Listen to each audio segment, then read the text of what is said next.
It is February 21st. It's been exactly 1 week since chemotherapy round 3. Um, this one did not go very well. It was a lot like the first one.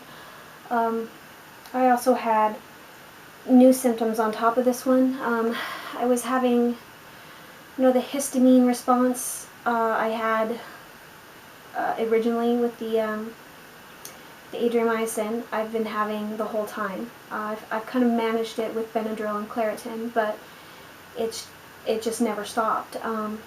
My chest gets really constricted, my throat swells, I get really itching in the back of my mouth and down my throat. I start coughing, and I feel like I'm fighting for air.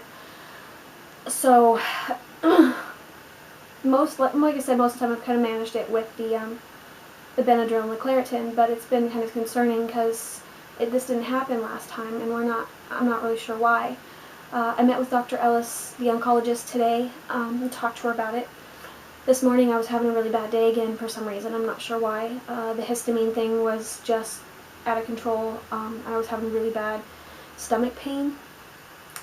And when I went in and met with her, she was really concerned about the histamine response because I was already starting to have it in her office.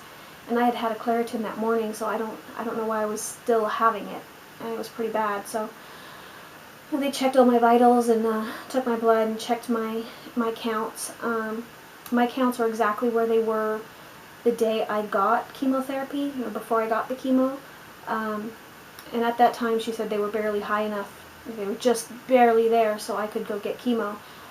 But she felt confident since I bounced back better last time that it would be okay. So they were exactly the same, so I guess that's a good thing. I didn't go down to 0 again. But she said that there's several reasons this could be going so bad. The chemotherapy is accumulative, so it builds up in your system at each round you get. It's not completely gone by the time you get the next round, so it's continuing to build. And at this point, it just may be so much that the histamine response won't shut off. There's so much in my system. She said it could also be because of that incident when I got it. They didn't give me the Benadryl beforehand, and they pushed it a lot faster. Instead of the over 5 hours of getting chemotherapy, they did it in 3, so that could be a contributor. She also said that I am very unique. She said that for as long as she's been doing this, she's rarely ever seen anyone have such a hard time and have so many symptoms and side effects that I'm dealing with. So at this point, she gave me, because I was having a hard time breathing in her office, she gave me this. It's an inhaler. And it's just supposed to help kind of open this up and allow me to breathe. I'm supposed to go and see her again next week to check numbers and see how those symptoms are progressing. She thinks I may be done with the adriamycin Cytoxin, which I was glad to hear. She said she was afraid that I'm not going to make it through another one. Honestly, which was scary. She's going to check me though next week, and if all my symptoms have cleared up and I bounce back, we may do another one and just lower it again. But if I haven't completely recovered like I had before, then we're just going to skip that last round and go straight to Taxol, which would make me happy because I feel like I'm not going to make it through another one either. This one was really bad. My mother had to come up from Oregon and take care of me for a few days, which got me through it. And otherwise, I don't know what I would have. It was just so bad. I cannot. It just kind of blows my mind because the first one was really bad, and the second one was so much better. And I've had a lot of nurses and doctors just kind of really surprised about how sensitive I am to it, how I'm reacting, the fact that I'm allergic to it. I guess nobody's allergic to adriamycin. That's why they didn't give me the Benadryl when I went in for chemotherapy last week, because the nurse was like, "Oh, no one's allergic to adriamycin." It's like, I am, and now I can't breathe. So the doctor's just kind of like, "We're just going to have to adjust this as we go and figure it out." So I'm supposed to use the inhaler, and we'll see. I'm hoping though that I won't have to do that last round of AC, because I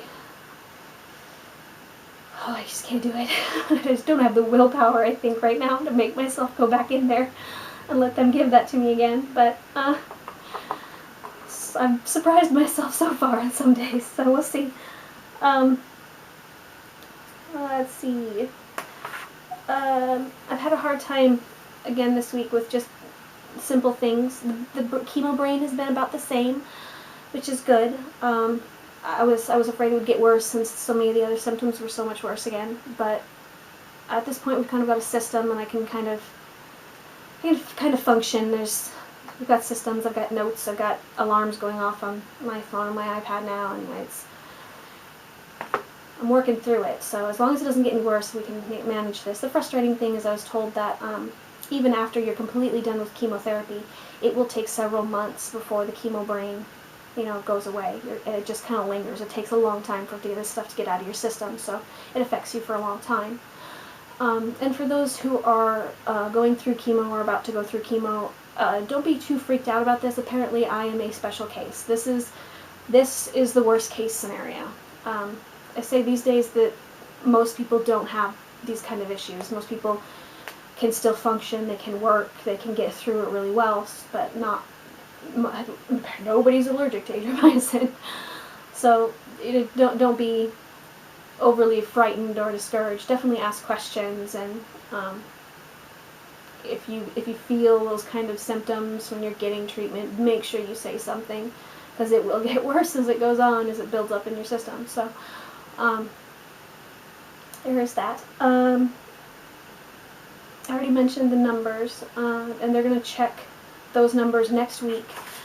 Based on how that appointment goes, my next chemotherapy will be March 7th, but it's still kind of a little up in the air whether it's going to be the AC or we're going to go to Taxol. So I'm really, really, really, really hoping for Taxol.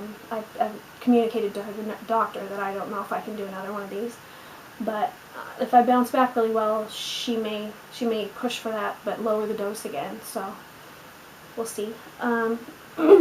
I was supposed to get the henna done this week, and I was really looking forward to that, but the girl I had the appointment with, something happened with her car, and she had to cancel last minute, so it's rescheduled for next week. So hopefully I can post a video of, the updated doctor's appointment, and hopefully I'll have that to show you too at that point. So I believe that's all I have right now. There were some other things that I had thought of earlier, now I can't remember, but if there's any questions, of course, don't hesitate to let me know. Yeah, and thank you so much to everyone for all the love and support and everything. It's getting me through it, so thanks. See you later.